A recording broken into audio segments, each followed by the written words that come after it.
Part 2 on the life of Prince Albert. He punished his son when he did not meet his expectations, and despite trying to control his son, he was the most wayward and hard to control and mould. His rebellious behaviour led to Albert to become more and more frustrated over the years, and so he took to corporal punishment through the use of a cane that he used in class when he failed or misbehaved. He was in a huge power struggle with his wife, who was becoming more and more confident in her new role as queen. She had become accustomed to her newfound power as queen, and Albert was becoming jealous of her domineering behaviour, and she was determined to keep every ounce of power for herself, often refusing to let Albert take over her duties, even when she was pregnant. It didn't take long for Albert to feel like he didn't belong, once confessing that the difficulty in filling my place with the proper dignity is that I am only the husband, not the master in the house. Victoria probably hoped that he would get used to his place in the family eventually, but she was sorely mistaken, especially because he had someone around his house that he truly despised. Victoria's old childhood governess was in charge of running the household that he so wished to run himself, and this led to him despising her.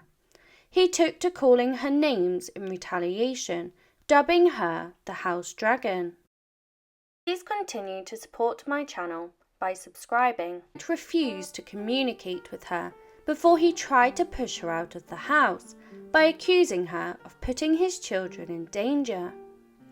He tried to use his position as Victoria's husband to remove her from the household, and he furiously demanded that Queen Victoria kick the woman out. He was left waiting for her final decision on the matter, and it was not what he expected. His wife did not pander to his strops and outbursts, and she refused to ever back down, which often led to extremely heated arguments. But at this point, Victoria realised her husband was feeling demasculated and insecure, and at this point he needed just a wife, not a queen, and so she eventually agreed to send her off packing. But this was not the only problem that Albert had to deal with, as his health took a strange turn. He had always been a sickly child, suffering from problems with his digestion. He was a young man, but he suffered dreadfully from stomach issues still as an adult. No doctor could ever treat his problems, and his condition only got worse, perhaps being triggered further by stress. Within months of falling ill for the last time, Albert's own biographer admitted that it was around this time that Albert completely lost the will to live. He had always been active and unbelievably busy, determined to be the best at everything he put his hand to. But he was losing his mental strength, and he began to turn in on himself, perhaps suffering from depression. Not long later, he suffered injuries from a collision that took place in the fall of 1860, between a 4-horse carriage and another wagon, when one of the horses was spooked and bolted across a railway crossing.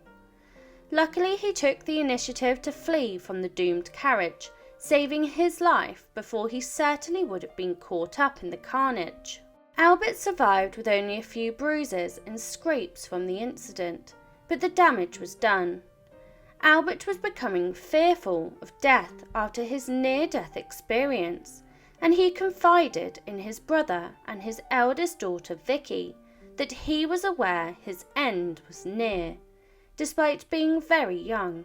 Before his death, he submerged himself in the last family drama with his son. After all of Albert's involvement and hope at moulding his son into the best possible King of England, he was still not interested in his studies, and it was starting to show, with his intelligence lacking. It is alleged that he didn't even realise until he was 10 that his older sister Vicky wouldn't become ruler, and that it would be him instead. But Albert had more reasons to be disappointed with his scandalous son. As Albert's son Bertie grew up, he became very interested in women, with similarities to his own father. He was disappointed in his son's behaviour. While away in Ireland with the army, his colleagues found out that he was a virgin, and so they set him up with an actress called Nellie. Bertie's fellow cadets allowed Nellie to hide out in their barracks for 3 days, while she and Bertie had their fun. It is alleged that this is when his son lost his virginity, and it would start the beginning of his son's scandalous ways for years to come. Albert's own philandering father had shown him the havoc that would come of womanizing in a family. It was this blast from the past behaviour which led him to be absolutely furious with his son. He wrote Bertie a scathing letter, calling him out of being a fallen man, but that wasn't enough. Victoria shared her husband's concerns with their son's activities, and they were worried he would ruin the monarchy's reputation by ending up in the papers, or worse, that Nellie would become pregnant out of wedlock. Taking control of the situation, Albert decided to take matters into his own hands, which was his eventual downfall. Albert personally travelled to see Bertie in the late November 1860 with the intention of giving his boy an earful for acting out and flouting his royal duties. But his words fell on deaf ears when his son completely ignored his father's well-intentioned advice, but it only encouraged his son to worsen his morals and behaviour. He insisted on taking Nellie wherever he pleased.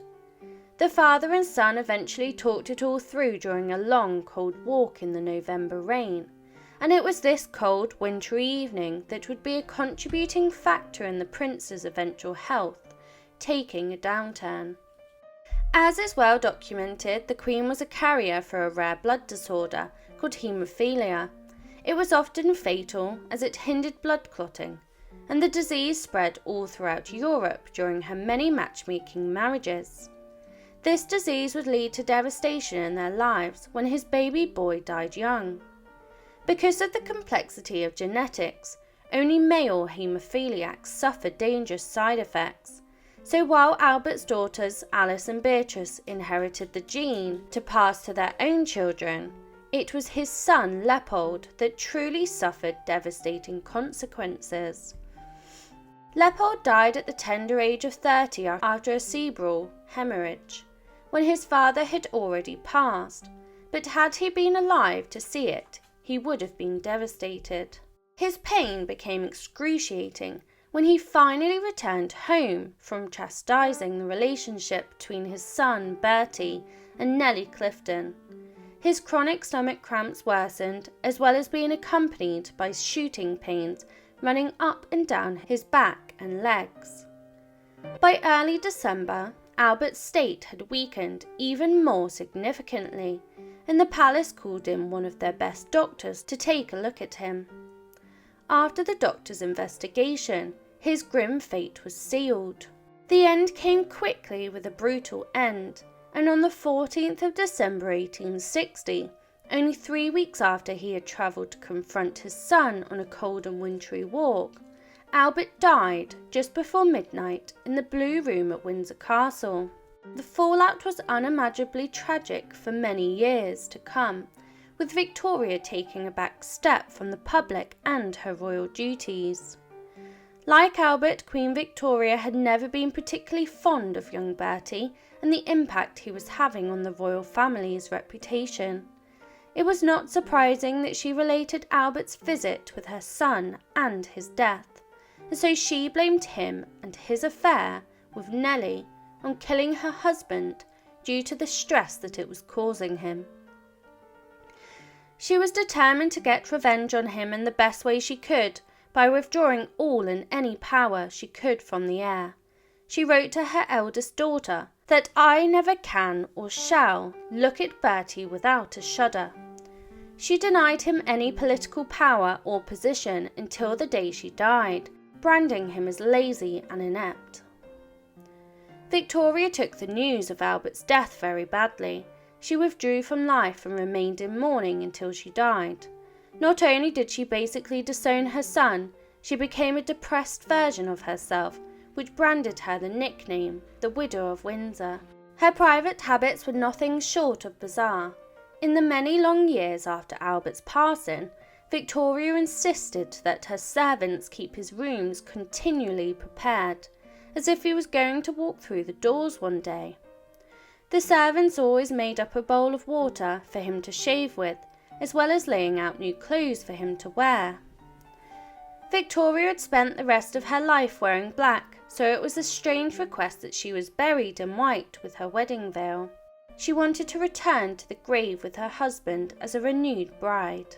At the time of his passing, the doctors still believed that Albert's cause of death was typhoid fever, but modern historians have a much more disturbing suggestion.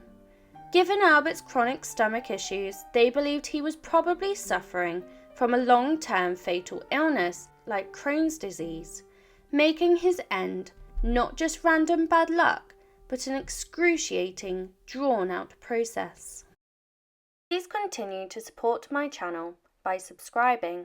Please comment, like and subscribe if you wish for more stories, and leave your suggestions below and I will endeavour to cover them.